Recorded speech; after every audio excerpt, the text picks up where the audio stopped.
Hello everyone, नमस्कार। Welcome back again to proxy Gyan. मैं आपका एजुकेटर सैयद शाहबाज दिल से स्वागत करता हूं हमारे प्रॉक्सी ज्ञान यूट्यूब चैनल पे। तो जैसा कि आप सभी लोग जानते हैं दोस्तों कि हमने जो है मिशन ईपीएफओ 2023 का जो वीडियो सीरीज़ को शुरुआत की है, जहां पे हम लोग कंप्लीट सिलेबस को कवर करते आ रहे हैं दोस्तों। 100% सिलेबस कवरेज के रहेगा आपको इसमें, राइट। जिसमें मैंने इंडियन इकोनॉमी, इंडियन पॉलिटी और ये मेरा थर्ड पार्ट है जहाँ पे हम कंप्यूटर एप्लीकेशंस के बारे में डिस्कस कर रहे हैं, राइट। सो 2-3 दिन में इसका भी ख़त्म हो जाएगा दोस्तों। तो हम नेक्स्ट जो हमारा टॉपिक है हिस्ट्री, वो भी मैं आपको पढ़ाऊँगा इन डिटेल। ओके। तो अभी तक आपने मेरे पिछले वीडियोस नहीं देखा है तो मैं रिक्वेस्ट करता हूँ कि आप हमारे वीडियोस को देख सकते हैं, ऑलरेडी अपलोडेड है और ये कम्प्लीटली फ्री कोर्स रहेगा दोस्तों ये, ठीक है। ऐसा नहीं कि आपको सिर्फ एक वीडियो फ्री दिखाया जाएगा और सारे के सारे पेड रहेंगे। ये कम्प्लीटली फ्री कोर्स रहेगा। और हमारे जो दूसरे लेक्चर हैं हर्ष जी, उन्होंने जो इंडस्ट्रियल रिलेशंस और लेबर लॉस के पर भी वीडियोस बनाना शुरू कर दिए हैं। अभी तक आपने वही नहीं देखा है तो वो भी आप अपलोडेड है, आप जाकर देख सकते हैं दोस्तों। तो लेट्स स्टार्ट। आज का जो हमारा टॉपिक है वो हार्डवेयर और सॉफ्टवेयर के बारे में आज हम पढ़ेंगे दोस्तों, ठीक है। क्या क्या हार्डवेयर कंपोनेंट्स होते हैं, क्या क्या सॉफ्टवेयर कंपोनेंट्स होते हैं, सब कुछ मैं आपको बताऊंगा। लास्ट आपने देखा होगा तो हम लोगों ने इनपुट और आउटपुट डिवाइसेस के बारे में डिस्कस किया है। तो आज हम हार्डवेयर और सॉफ्टवेयर कंपोनेंट्स के बारे में पढ़ेंगे। तो चलिए शुरू करते हैं। शुरू करने से पहले एक छोटी सी रिक्वेस्ट है दोस्तों कि आप हमारे चैनल को प्लीज़ लाइक, शेयर और सब्सक्राइब कर दीजिएगा और नोटिफिकेशन बेल आइकॉन को भी ऑन कर लीजिए, ताकि जितने भी इंपॉर्टेंट करंट अफेयर्स के वीडियोस है दोस्तों या फिर जो भी वीडियोस हम सीरीज़ बनाते हैं वो आपको टाइम टू टाइम इसका अपडेट मिलता रहे। तो लेट्स स्टार्ट। यहाँ पे देख सकते हैं आप, ये computer consist of hardware. Hardware is nothing but, देखिए कोई भी चीज़ अगर आप उसको फिजिकली टच कर पा रहे हैं दोस्तों, उसको महसूस कर पा रहे हैं, are nothing but hardware components of our computer, okay, that are capable of computing, manipulating information and software that carries predefined task to complete a given job, okay. So software is nothing but, अगर आप कोई instructions दे रहे हैं computer को कि भाई देखिए मुझे कैलकुलेशन चाहिए, ओके, 10,000 प्लस 34,000 कितना होता है, ये आप इंस्ट्रक्शंस दे रहे हैं उसको। तो जो भी वो आपको डिज़ायर रिजल्ट डिस्प्ले पे दिखाएगा ना, आउटपुट डिवाइस पे, मॉनिटर पे, तो नथिंग बट वो सॉफ्टवेयर कर रहा है। जैसे कि एडिशंस हो गया, सब्ट्रैक्शंस हो गए, मल्टीप्लिकेशंस हो गए, डिविजन्स हो गए, okay. The user issues instruction and CPU acts in accordance with the instruction. CPU जो कि मेन इंपॉर्टेंट पार्ट होता है दोस्तों कंप्यूटर का, कि सीपीयू नहीं तो कंप्यूटर ही नहीं है actually, right. So the set of instruction which control the sequence of programs are collectively known as software. Clear. Hardware का मतलब क्या है, जो फिजिकल कंपोनेंट जो होते हैं, फिजिकल पार्ट्स जो आप उसको टच कर सकते हैं ना, उसको हम क्या कर सकते हैं दोस्तों, राइट, इट्स ए हार्डवेयर। वही सॉफ्टवेयर की बात करें, the set of instruction which control the sequence of programs known as a software. चलिए वन बाय वन हम देख लेते हैं। सो कंपोनेंट्स ऑफ हार्डवेयर क्या है, यहाँ पे आप देख सकते हैं दोस्तों। इनपुट यूनिट है, the unit accept instruction and data. Output unit, जैसे कि the unit communicates the result to the user. और तीसरा जो है स्टोरेज यूनिट है, जहाँ पे आप अपने फाइल्स को सेव कर सकते हैं, टेम्पररी हो या परमानेंट हो, वो सेकेंडरी पे आता है। But storage unit where use temporary and final result. और सीपीयू जो कि मोस्ट इंपॉर्टेंट पार्ट, जैसे मैंने कहा, उसके पास आपको बहुत सारे पार्ट्स होते हैं। जैसे कि पहला हो गया कंट्रोल यूनिट दोस्तों। It control the overall operations of the computer system. It is considered as heart of the computer system. जैसे मैंने कहा ना, सीपीयू नहीं तो सिस्टम नहीं, CPU is the main part, ठीक है। तो कंट्रोल यूनिट होता है जो कि तमाम ऑपरेशंस को वो कंट्रोल करता है दोस्तों, and it is called heart of the computer system. It controls all other units, direct them to operate in a proper way and coordinate various operations performed. Clear. It instructs the input device to transfer the data and instruction to the main memory and then to the arithmetical logical unit, okay। So control unit क्या है दोस्तों, एक heart है जैसे मैंने कहा आपको। तो ये इंस्ट्रक्ट करता है कि कौन सा प्रोग्राम कहाँ पे जाना चाहिए, कितना कैलकुलेशंस होना चाहिए, and it will send the program to the ALU। और इंस्ट्रक्शंस आप ज़्यादातर बोलेंगे। सो इंस्ट्रक्शंस जो है वो क्या करता है, वो ALU को भेजता है दोस्तों। Then it is process from ALU। ALU क्या करता है, उसको प्रोसेस करता है, then it will send to memory unit. Memory unit के पास जाता है दोस्तों, and it finally transfer to the display unit of the और to the printer, okay. Display unit चाहे मान लीजिए मॉनिटर हो गया या कुछ भी डिस्प्ले यूनिट है, उसको वहाँ पे सेंड किया जाता है। समझ में आ गया। सो कंट्रोल यूनिट जो है मेन इंपॉर्टेंट पार्ट है, हार्ट ऑफ द सीपीयू है, जो कि ओवरऑल ऑपरेशंस को कंडक्ट करवाता है। जो भी हम इंस्ट्रक्शंस देते हैं, जो भी हम प्रोग्राम देते हैं, वो जो है it will send to the ALU जो कि अर्थमेटिक लॉजिकल यूनिट है। वो जो है क्या करता है, आपको प्रोसेस करता है कि ताकि आपको एक डिज़ायर रिजल्ट मिल सके। प्रोसेस करके finally it will send into memory unit, जहाँ पे आपको डिस्प्ले स्क्रीन में दिखाई देता है दोस्तों। क्लियर हो गया? 3 main component of CPU, right. The control unit also coordinate the various parts of the computer system. Okay, arithmetical logical unit को संभालता है वो, मेमोरी यूनिट को संभालता है और फेरिफेरल यूनिट्स को भी संभालता है दोस्तों, राइट। उसका काम ही ये होता है कि प्रॉपर डेटा इंस्ट्रक्ट जिस तरह से हम लोगों ने दिया है उसके डिज़ायर रिजल्ट्स आप देख पाएँ दोस्तों, राइट, प्रॉपर डेटा के। देन द स्टोरेज जो है प्रॉपरली सेव हुआ है या नहीं वो भी चेक करता है, उसमें प्रॉपरली प्रोसेस हुआ है या नहीं सब कुछ चेक करता है। To perform its control operation effectively and quickly, control unit has 4 basic components. एक इंस्ट्रक्शन रजिस्टर, डीकोडर होता है उसके पास, address register and instruction counter होता है, ठीक है।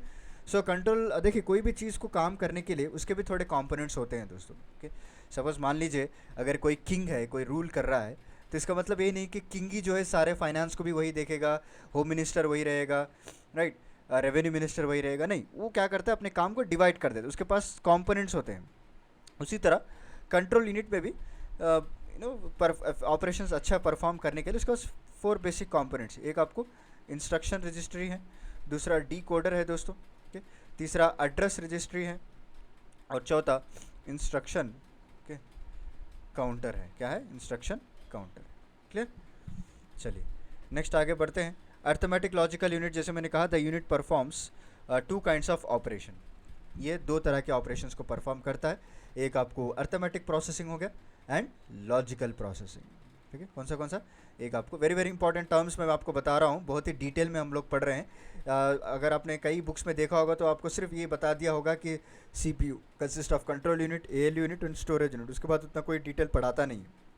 बट मैं आपको एक एक पार्ट के बारे में डिटेल बता रहा हूँ दोस्तों। चलिए, अर्थमेटिक लॉजिकल यूनिट जो है 2 तरह के ऑपरेशंस को परफॉर्म करता है। एक आपको कौन सा है? अर्थमेटिक प्रोसेसिंग, ठीक है, अर्थमेटिक प्रोसेसिंग। और दूसरा क्या है दोस्तों? Logical processing. Very very important point, logical processing, ठीक है। सो अर्थमेटिक प्रोसेसिंग में क्या होता है, जितने भी इंपॉर्टेंट मैथमेटिकल कैलकुलेशंस है, जैसे कि एडिशंस हो गया, ओके, मल्टीप्लिकेशंस हो गए, डिविजन्स हो गए, ये सारे के सारे जो है अर्थमेटिक प्रोसेसिंग करता है। वही अगर लॉजिकल प्रोसेसिंग की बात करें, इट परफॉर्म्स, जैसे कि स्मॉलर वैल्यूज़ या लार्जर वैल्यूज़ को कंपेयर करना हो, कि कंपैरिजन ले लीजिए आप, लॉजिकल के कंपैरिजन लेने हो, या फिर कोई ट्रू एंड फॉल्स स्टेटमेंट को आपके सामने दिखाना हो, तो सारे ऑपरेशंस करता है। सिंपल है, इजी टू अंडरस्टैंड है दोस्तों, जस्ट थ्योरी पार्ट है, आपको बस समझना है। इसमें कोई रॉकेट साइंस नहीं है, या फिर आपको ये सॉफ्टवेयर कोई डेवलप नहीं कर रहे हैं, right. Simple arithmetic logical unit 2 तरह के ऑपरेशंस को परफॉर्म करता है। एक आपको अर्थमेटिक प्रोसेसिंग हो गया, दूसरा लॉजिकल प्रोसेसिंग हो गया दोस्तों। अर्थमेटिक प्रोसेसिंग में अगर आप देखेंगे कई तरह के मैथमेटिकल ऑपरेशन है, such as addition, subtraction, multiplication. वही लॉजिकल की बात करें तो आपको स्मॉलर वैल्यूज़ को कंपेयर करने में, ट्रू एंड फॉल्स स्टेटमेंट्स में, ये सारा कुछ इसमें आपको मदद करता है, ठीक है। चलिए नेक्स्ट आती है हमारा थर्ड पार्ट, मेमोरी यूनिट दोस्तों। ओके, फर्स्ट पार्ट हमने देख लिया कंट्रोल पार्ट। कंट्रोल में क्या क्या होते हैं कंपोनेंट्स, रजिस्ट्री होता है, यहाँ पे देखिए। चलिए, instruction registry, decoder, address registry होता है। उसके बाद हम सेकेंड पार्ट कवर कर रहे थे, अर्थमेटिक लॉजिकल यूनिट। अब हम आ चुके हैं third part, memory unit. So this unit holds the intermediate results during the course of calculation and provides the data as and when required. Okay, this internal storage is also called primary memory और main memory इसे कहते हैं दोस्तों। क्या कहते हैं? primary memory, okay, और main memory इसे कहा जाता है दोस्तों। Clear? The memory takes data from input device, जो भी हम इनपुट देते हैं ना, थ्रू इनपुट डिवाइसेस, चाहे वो कीबोर्ड से हो, स्कैनर से हो, कुछ से भी हो input device, and store until the computer is ready to process. It also store process data in intermediate result. When the processing is finish it transfer result to the output device. जब processing finish हो जाती है, processing कहाँ पे होती है? अभी तो पढ़ाया ना मैंने, प्रोसेसिंग कहाँ पे की जाती है? एएलयू में की जाती है, अर्थमेटिक लॉजिकल यूनिट, ठीक है। जहाँ पे प्रोसेस होके वो क्या करता है, मेमोरी यूनिट में सेंड कर देता है। उसके बाद it will display through the output device. Output devices बहुत सारे हैं, जो पहले लेक्चर में मैंने आपको बताया था। It will be either monitor, okay, एक मिनट, ओके, या फिर हो गया प्रिंटर हो गया दोस्तों, प्रिंटर हो गया आउटपुट डिवाइस, कुछ भी हो गया, ओके, जहाँ पे आपको डिस्प्ले बोर्ड्स हो गए, ये सब आउटपुट डिवाइसेस हैं जहाँ पे आपको डेटा विजिबल दिखाई देता है। चलिए अभी main important part, difference between hardware and software components.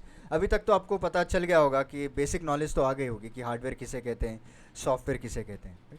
So hardware it is a physical unit of the computer and hardware understand only machine language दोस्तों, लोअर लेवल लैंग्वेज और binary. It works with a binary code जो कि 0 और 1 में होती है ना, binary code, उसमें ही काम करता है ये। It is a collection of programs to bring hardware system into operations. Second, it is written by well-versed programmer and generally in higher language, which is readable by human being दोस्तों। okay? और ये third, it is represented by higher level language जैसे कि basic हो गया, कोबाल हो गया, etcetera. ये सारे इसके हायर लेवल लैंग्वेजेस हैं।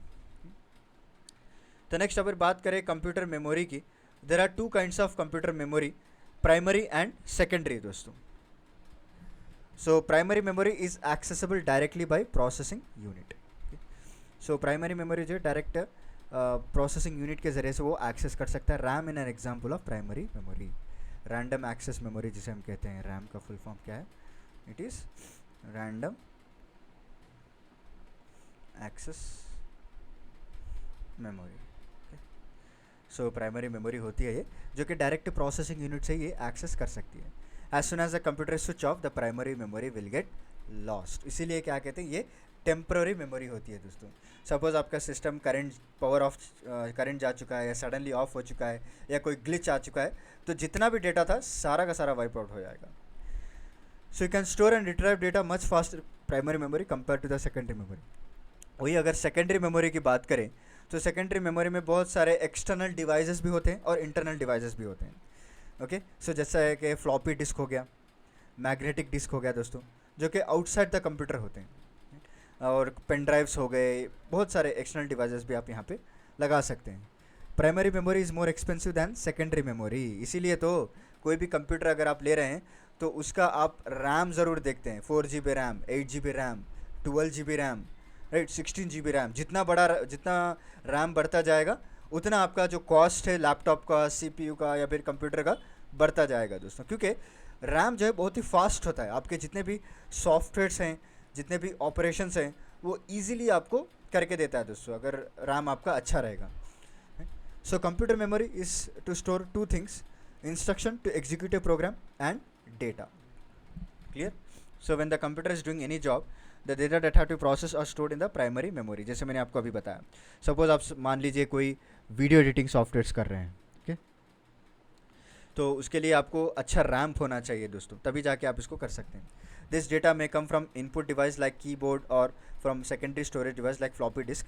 इन computer memory both programs and data are stored in binary form. ये वेरी वेरी इंपॉर्टेंट है दोस्तों, याद रख लीजिए। ओके, सो कंप्यूटर की जो मेमोरी होती है, सारे जितने भी प्रोग्राम्स हैं, जितना भी डेटा है, ये सारा का सारा किस में स्टोर होता है? आपको बाइनरी फॉर्म में स्टोर होता है। किस में? बाइनरी फॉर्म में। क्लियर? चलिए वन बाय वन देखते हैं अभी। So primary memory as you know in the computer in the form of IC, integrated circuits में होता है। आप रैम देखा कभी? कभी लैपटॉप खोला है आपने, या कभी डेस्कटॉप देखा, या आपका कंप्यूटर कभी रिपेयर हुआ होगा तो आपने दिया होगा ना सर्विसिंग के लिए, तब वो खोल के दिखाते हैं। मदरबोर्ड में एक चिप होती है, चिप, उसे हम क्या कहते हैं? रैम कहते हैं, random access memory. Okay, so a bit is an acronym for binary digit which stand for one binary piece of information. This can be either 0 or 1। इसलिए मैंने कहा ना अभी, जो भी प्रोग्राम एंड डेटा होता है वो बाइनरी फॉर्म में ये लोग स्टोर करते हैं दोस्तों।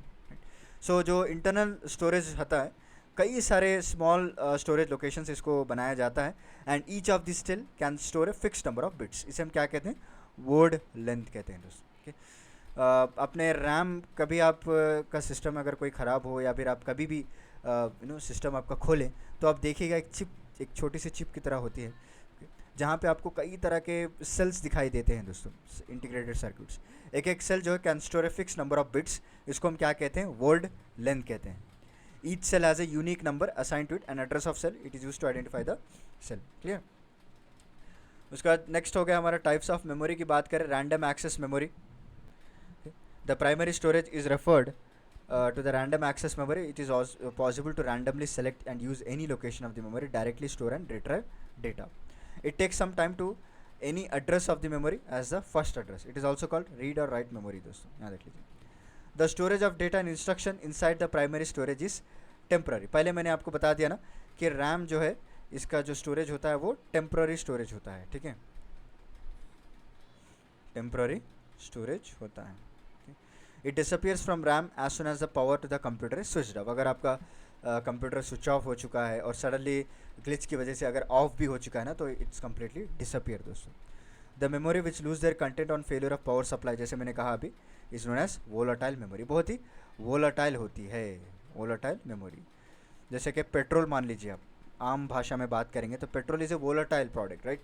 उसे अगर आप एक्सपोज कर देंगे हवा को तो वेपराइज हो जाएगा। उसी तरह अगर कोई कंप्यूटर का सिस्टम का या लैपटॉप का पावर चला जाए, जो भी डेटा रैम में है वो स्विच ऑफ, मतलब गया, ख़त्म। सो इसीलिए इसको वोलाटाइल मेमोरी कहा जाता है। नेक्स्ट आती है हमारे रीड ओनली मेमोरी दोस्तों। There is another memory in computer which is called read only memory. So it's a IC inside the PC, integrated circuits form किए जाते हैं इसको। The storage of program and data in the ROM is permanent, very very important. ये क्या होता है, ये permanent होता है। The ROM store some standard processing program supplied by the manufacture to operate the personal computer. The Rome can all be read by CPU but it can not be change. The basic input and output program is store in the ROM दोस्तों, याद रख लीजिए। That examine and initialize various attachment to the PC which is made on, and the memories which do not lose their content or failure of the power, इसको हम क्या कहते हैं, non volatile memories कहते हैं, याद रख लीजिए। ओके, चाहे वो आप कंप्यूटर स्विच ऑफ कर लीजिए या ऑन कर लीजिए, कोई भी रह लीजिए, ये परमानेंटली स्टोर होता है ना, तो they are called non volatile memories दोस्तों, ठीक है, they will not get delete. चलिए नेक्स्ट है programmable read only memory. There is another type of primary memory in computer which is called programmable read-only memory, जिसे हम PROM कहते हैं। क्या कहते हैं? PROM, shortcut PROM. So you know it is not possible to modify or erase programs stored in ROM, but it is possible for you to store your program in PROM chip. Okay? Once the program written, it cannot be changed and remain intact. Even though अगर power जा चुका है तब भी जो है program save होकर रहता है। Therefore प्रोग्राम जो भी रिटर्न होते हैं ना PROM में cannot be erased or changed दोस्तों। नेक्स्ट आता है हमारा registers. The CPU process data and instruction with high speed. There is also a movement of data between various units of computer. Okay, it is necessary to transfer process data with high speed दोस्तों। So the computer uses a number of special memory units called registers. They are not part of main memory but they store data और information temporarily pass when directed by the control unit. Okay, even though ये register जो है वो data को store नहीं कर सकते permanently, but they are also not part of the main memory. But जब आपको कोई डेटा टेम्परली पर्पस के लिए स्टोर करना है एंड जब भी कंट्रोल यूनिट ऑर्डर दे कि भाई मुझे डेटा चाहिए, तो रजिस्टर जो है क्या करता है, सप्लाई करता है दोस्तों। ठीक, इसीलिए मैंने पिछले थोड़े देर पहले कंट्रोल यूनिट में हमने देखा है रजिस्टर्स के बारे में दोस्तों, डिकोडर के बारे में, एडिशनल रजिस्टर्स जो होते हैं, राइट। तो उसके ज़रिए से जो है रजिस्टर्स क्या कहते हैं, टेम्पररी डेटा को स्टोर करते हैं, right, and they will supply to the control unit. समझ में आ गया। सो नेक्स्ट है हमारा cache memory. The speed of CPU is extremely high compare to access time of main memory दोस्तों। Okay, so therefore the performance of CPU decreases due to slow speed of main memory. To decrease this mismatch, हम लोगों को एक small memory chip लगाया जाता है between CPU and main memory who access time is very close to processing speed of CPU. It is called cache memory दोस्तों। Cache memories are accessed much faster than conventional RAM. It is used to store program or data currently being executed or temporary data by CPU. जैसे ही आप CPU को on करते हैं ना, तो थोड़ा बहुत टाइम लग जाता है दोस्तों मेन मेमोरी को काम करने में। तो इसीलिए हम लोगों ने क्या किया, मेन मेमोरी और रैम के बीच में एक छोटी सी चिप लगा दी, उसे हम क्या कहते हैं, कैशे मेमोरी। तो जैसे ही आप CPU को ऑन करेंगे तो उसको मेमोरी चाहिए ताकि वो प्रोसेस को स्टार्ट कर पाए, वो एटलीस्ट स्टार्ट हो पाए। जो ऑपरेटिंग सिस्टम आप देख रहे होंगे, विंडोज़ ऑपरेटिंग सिस्टम, उसको एग्जीक्यूट करने के लिए वहाँ पे हमको फ्रैक्शंस ऑफ सेकंड के लिए बहुत फास्ट मेमोरी चाहिए, इसीलिए हम कैशे मेमोरी का यूज़ करते हैं दोस्तों। इसलिए आपने सुना होगा अगर कोई कंप्यूटर स्लो हो गया है तो आपको कहा जाता है कि ट्रबल शूटिंग स्टेप्स दिया जाता है कि कैशे मेमोरी को क्लियर कीजिए, तभी जाके आपको रैम जो है या फिर आपका कंप्यूटर फास्ट होगा। तो ये टेम्प्रेरी पर्पस के लिए, बूस्टअप करने के लिए, स्टार्टअप करने के लिए इस तरह की मेमोरी ज़रूरत की जाती है, क्योंकि मेन मेमोरी और जो रैम है वो एग्जीक्यूट होने में बहुत टाइम लग जाता है। बट आपको कंप्यूटर तो ऑन होना पड़ेगा ना, तो जब कैशे मेमोरी का रोल प्ले करता है। इट्स ए टेम्प्रेरी डेटा जो कि फ्रीक्वेंटली यूज़ करते हैं CPU के द्वारा, उसको हम टाइम टू टाइम अगर क्लियर करते रहेंगे तो your CPU will also get fast दोस्तों। ऐसा नहीं कि आपको कैशे मेमोरी सिर्फ ऑपरेशंस के लिए मदद करेगा, जब आप उसको क्लीन करेंगे तो वो फास्ट भी काम कर सकता है दोस्तों। तो चलिए, this is about today's lecture. Memory units के बारे में हमने पढ़ा। ओके, सो नेक्स्ट मैं आपको बताऊंगा सेकेंडरी मेमोरीज़ क्या होते हैं। अब तक मैंने सिर्फ प्राइमरी मेमोरी के बारे में बताया है, मैं नहीं चाहता कि दोनों को मिक्स कर दूं। अभी कई सारे बच्चों को थोड़ा कन्फ्यूजन भी होता रहेगा। मैं रिक्वेस्ट करता हूं कि मेरा लेक्चर आप थोड़ा सा बैकवर्ड जाके दोबारा से सुनिए। आई रेस्ट अश्योर कि आपको ज़रूर समझ में आएगा। तो चलिए, मिलता हूं मैं आपको अगले लेक्चर में कुछ इंटरेस्टिंग टॉपिक के साथ। ओके, तब तक के लिए आप जितने भी इंपॉर्टेंट वीडियोस हैं इंडियन पॉलिटी, इकोनॉमी, वहाँ पे भी आप जाके देख सकते हैं दोस्तों। एंड हमारे जो दूसरे एजुकेटर्स हैं, हर्ष जी, वो उन्होंने बहुत ही बढ़िया वीडियोस बनाए हैं, वहाँ पे भी आप जाके देख सकते हैं। सारा मैंने प्लेलिस्ट बना के रखा है, आपको मिल जाएगा हमारे प्रॉक्सी ज्ञान चैनल में। इसके अलावा भी मैंने मंथली कवरेज मैगजीन भी शुरुआत की है। अगर आपने नहीं देखा तो लास्ट का जो अप्रैल मंथ का जो 2023 करंट अफेयर्स है ना, वो सारे मैंने एक 300 MCQs में कवर किया है, जो कि बेस्ट MCQs हैं।